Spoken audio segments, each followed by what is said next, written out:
स्वागत है दोस्तों आप सभी का हमारे इस YouTube channel Asim prime news में। मैं हूं आपका आसिम और लेकर आया हूं देश दुनिया की ताज़ा तरीन और भरोसेमंद खबरें लेकर। आइए शुरुआत करते हैं। ईरान, इजराइल और अमेरिका जैसे देशों से निकलकर आई है बड़ी अपडेट और हमारे साथ जुड़ चुके हैं अशोक कुमार पांडे और स्वागत करते हैं अशोक जी का आज की सबसे बड़ी खबर देने के लिए है। देखिए ये पूरी रिपोर्ट, शुरुआत कीजिए अशोक जी। नमस्कार, मैं अशोक कुमार पांडे और स्वागत है आपका टीसीएच पर। जब कोई शहंशाह बर्बाद हो रहा होता है, तबाह हो रहा होता है, तो उसकी बर्बादी और तबाही में तेजी तब आती है जब उसको ये गुमान हो जाता है कि बर्बादी और तबाही हो ही नहीं रही है, अभी भी हम शहंशाह हैं। ट्रंप के साथ यही होता हुआ दिखाई दे रहा है। ट्रंप का एक वीडियो आया जिसमें उसने कहा कि हमारे पास दुनिया के सबसे ज्यादा हथियार हैं, जरूरत से भी ज्यादा। एआई का वीडियो जारी कर दिया जिसमें खार्क के ऊपर अटैक का मामला है और बाकी सब, यानी दुनिया को यह बताने की कोशिश कि हमारे पास हथियारों की कोई कमी नहीं है। 2 दिन से जंग रुकी हुई है और जब जंग रुकी तो अमेरिका के एक्सपर्ट्स ने बताया कि जंग इसलिए रुकी है क्योंकि हथियार खत्म हो रहे हैं अमेरिका के।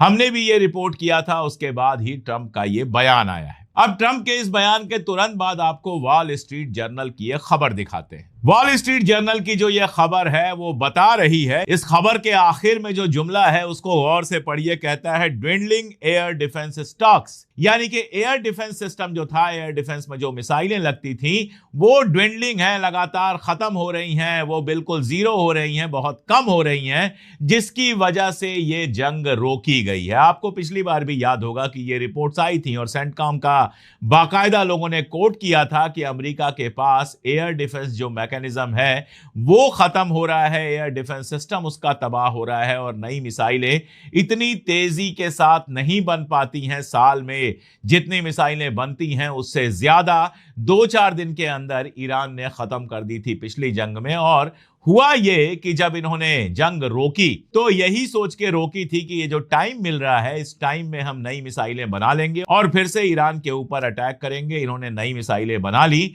लेकिन इस जंग में भी ईरान ने इनकी एयर डिफेंस मिसाइलें बुरी तरह से तबाह की। और अब वॉल स्ट्रीट जर्नल भी कह रहा है, न्यूयॉर्क टाइम्स भी कह रहा है, बाकी अखबार भी ये कह रहे हैं कि बुरी तरह से इनका नुकसान हुआ है, इनके हथियार खत्म हुए हैं, जिसकी वजह से 2 दिन से जंग रुकी हुई है।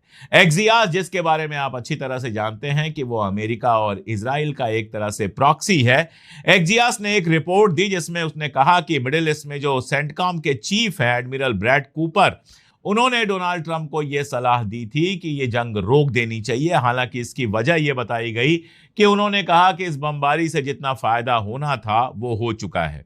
इसका दूसरा मतलब यह हुआ कि इस बमबारी से कोई फायदा नहीं हुआ है। लेकिन जब आर्मी का हेड कहे कि हमला रोक दो तो उसके पीछे एक वजह हमेशा यह होती है कि उसकी आर्मी और हमला करने और हमला झेलने की कंडीशन में नहीं है। इस बयान में यह कहा गया है कि जिन जगहों पर निशाना बनाना था वो बनाया जा चुका है, ईरान के हवाई हमले कमजोर हो गए हैं, फला ढिमका ये वो। अब ये वो बात है, एक्सियास हमेशा वो बात कहता है जो ट्रंप कहलवाना चाहता है।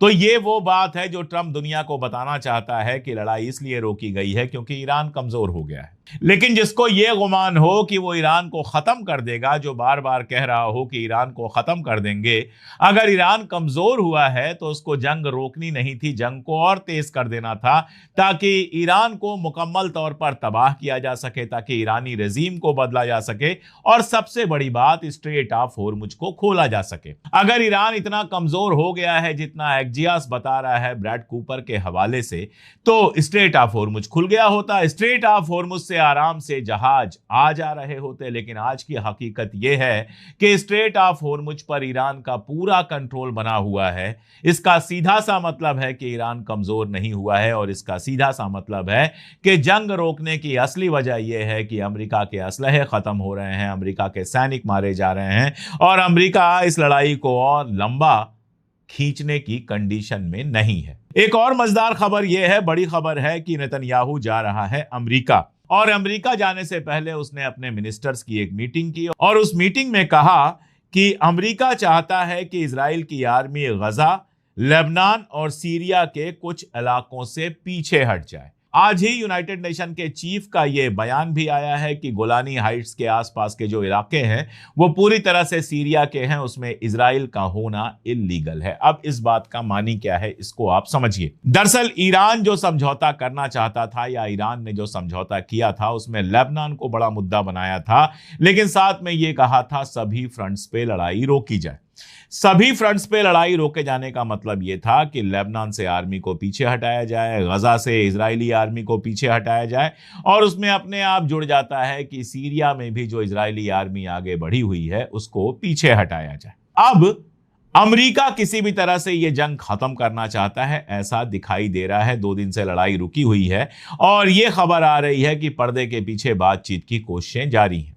अमेरिका जानता है कि अब बातचीत तभी होगी जब ईरान की यह शर्त मानी जाएगी कि लेबनान, गजा और दूसरे इलाकों से इजराइल की आर्मी पीछे आए। तो यह बहुत मुमकिन है कि उसने कहा हो नेतन्याहू से कि भाई फिलहाल ये आर्मी पीछे हटा लो। अब यह आर्मी पीछे हटाने का मतलब यह है कि नेतन्याहू की इजराइल में जबरदस्त बेइज्जती होगी। चुनाव होने हैं वहां पे इस साल के आखिर तक, और वहां जो विपक्ष है वो ये शोर मचाएगा कि ये बंदा हर जगह लड़ने गया था, हर जगह जीत की बातें कर रहा था, लेकिन हार के लौट आया। अब नेतन्याहू अमेरिका जा रहा है तो आमने सामने भी ट्रंप कहेगा, इसलिए पहले से माहौल बनाया जा रहा है कि आर्मी पीछे नहीं हटाई जाएगी। आर्मी अगर पीछे नहीं हटाई जाएगी तो जंग नहीं रुकेगी। आर्मी अगर पीछे नहीं हटाई जाएगी तो ये जंग और बड़ी होगी। भले कुछ दिन के लिए रुकी है लेकिन किसी भी पॉइंट ऑफ टाइम पर शुरू हो जाएगी। और ईरान ने बिल्कुल क्लियर कर दिया है लेबनान को अपना सपोर्ट, जब ईरान के supreme leader Syed Mustafa Khamenei ने हिजबुल्लाह को एक लेटर लिखा, और ये लेटर लिखा गया था हिजबुल्लाह के एक लेटर के जवाब में। सैयद कासिम जो उनके हैं, उन्होंने जो लेटर लिखा था कि हम आपके साथ हैं, उसके जवाब में ये लेटर लिखा है और ये कहा है कि ईरान रेजिस्टेंस के समर्थन में, रेजिस्टेंस माने समझ लीजिए लेबनान भी है, हूथी भी है, हिजबुल्लाह भी है, हूथी भी है, हमास भी है, सारे उनके जितने साथ के हैं सबके साथ है। और लेबनान को सेफ करना, लेबनान की सॉवरेनिटी को सेफ करना, उसकी हिफाजत करना ईरान के कामों में से। यानी बिल्कुल यह क्लियर कर दिया है कि लेबनान में हिजबुल्लाह जो लड़ाई चल रहा है, बिना किसी शर्त के ईरान उनके साथ है। इसका बहुत सीधा सा मतलब है जो उन्होंने बहुत साफ साफ लिख दिया है कि जब तक 2 शर्तें उनकी पूरी नहीं होती, पहली तो यह कि लेबनान की जो सॉवरेनिटी है उसकी पूरी हिफाजत किया जाए, और दूसरा इजराइल के सारे जो हमले हैं उनको बिना किसी शर्त के तुरंत खत्म किया जाए, इजरायली आर्मी अपने मुल्क में जाए। पहले मुद्दे का मतलब यह हुआ कि इजरायली आर्मी पूरी तरह से लेबनान को खाली करे, और दूसरे का मतलब हुआ कि जो भी अटैक लेबनान पर हो रहे हैं वो पूरी तरह से बंद हो। बिल्कुल क्लियर किया है खामनेई साहब ने कि जब तक ये 2 शर्तें नहीं मानी जाएंगी तब तक ईरान अमेरिका से कोई समझौता नहीं करेगा। यानी आप बिल्कुल क्लियर समझ लीजिए कि यह लड़ाई किसी भी पॉइंट पे शुरू हो सकती है अगर ट्रंप नेतन्याहू को इस बात के लिए नहीं मना पाएगा कि वो लेबनान से अपनी आर्मी पीछे ले जाए और लेबनान में अटैक्स को पूरी तरह से बंद करे। अभी ये सब तो चल ही रहा है। यूक्रेन के साथ ऐसा लगता है कि एक नया मोर्चा न खुल जाए। आपको मैंने बताया था कि कैस्पियन सी के अंदर एक ईरानी जहाज पर यूक्रेन ने अटैक किया था और इस अटैक से ईरान काफी नाराज है। अब अराक्ची का एक बयान आया है, ईरान के जो फॉरेन मिनिस्टर हैं सैयद अब्बास अराक्ची, उनका एक बयान आया है। उनका कहना है कि कैस्पियन सी में ईरान के एक जहाज पर जो यूक्रेन ने हमला किया है उसका जवाब दिए बिना नहीं छोड़ा जाएगा। एक्स पर लिखा, ट्विटर पर अराक्ची ने लिखा कि यूक्रेन का राष्ट्रपति व्लादिमीर जेलेंस्की ने इजराइल के कहने पर यह हमला किया है और यह यूएन चार्टर का खुला उल्लंघन है। इस सब का मकसद यह था कि यूरोप को भी इस लड़ाई में खींचा जाए। दरअसल मामला क्या है, यूक्रेन रशिया से लंबे वक्त से लड़ रहा है, लेकिन अगर यूरोप की सहायता नहीं मिलती, यूरोप की मदद नहीं मिलती तो यूक्रेन नहीं लड़ पाता रशिया से। यानी आप ये समझिए कि रशिया के साथ यूक्रेन की जो लड़ाई हो रही है उसमें यूक्रेन के साथ साथ यूरोप के मुल्क भी शामिल हैं। अब यूक्रेन ने अटैक किया है ईरान के जहाज पर। मान लीजिए पलटकर ईरान अटैक करता है यूक्रेन पर, तो इसका मानी क्या होगा कि ईरान रशिया और यूक्रेन के वार में शामिल हो गया। हालांकि वो शामिल नहीं हो रहा है, वो अपने जहाज पर हमले का बदला ले रहा है। लेकिन उसके जहाज पर हमला ही इसलिए हुआ क्योंकि यूक्रेन और यूरोप ने रशिया जाने वाले सारे जहाजों को सैंक्शन किया हुआ है। तो ना चाहते हुए भी ईरान को अगर यूक्रेन पर अटैक करना हुआ, इसका मतलब यह है कि यूरोप इस लड़ाई में शामिल हो जाएगा, ईरान भी इस लड़ाई में शामिल हो जाएगा। मैंने आपको बताया था कि अगर यूक्रेन में नया मोर्चा खुलता है तो एक छोटे लेवल की आलमी जंग, या जिसको आप वर्ल्ड वार कहते हैं, वो शुरू होने जैसा हो जाएगा। अगर अरागची कह रहे हैं कि इजराइल के कहने पर यूक्रेन ने यह अटैक किया था, तो ये बिना बेस की बात नहीं है। इसके पीछे बहुत साफ है कि इजराइल लंबे वक्त से चाहता है कि यह लड़ाई और बड़ी हो।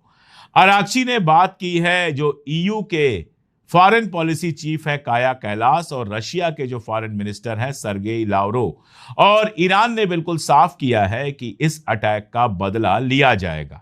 साथ में तेहरान में जो यूक्रेन के राजदूत हैं उनको बुलाया गया है, तलब किया गया है और एक लेटर भी सौंपा गया है जिसमें इस हमले को दुश्मनाना बताया गया है और इसको एक क्राइम बताया गया है।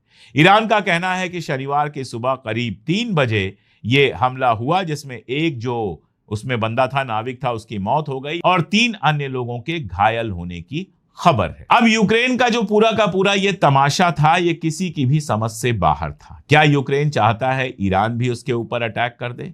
क्या यूक्रेन को ये लगता है कि अगर ईरान अटैक कर देगा तो यूरोप के मुल्क जो हैं वो ईरान के ऊपर अटैक करेंगे? अगर उसको ऐसा लगता है तो ये बहुत बड़ी बेवकूफी है। यूरोप के मुल्क, मेरा जो कैलकुलेशन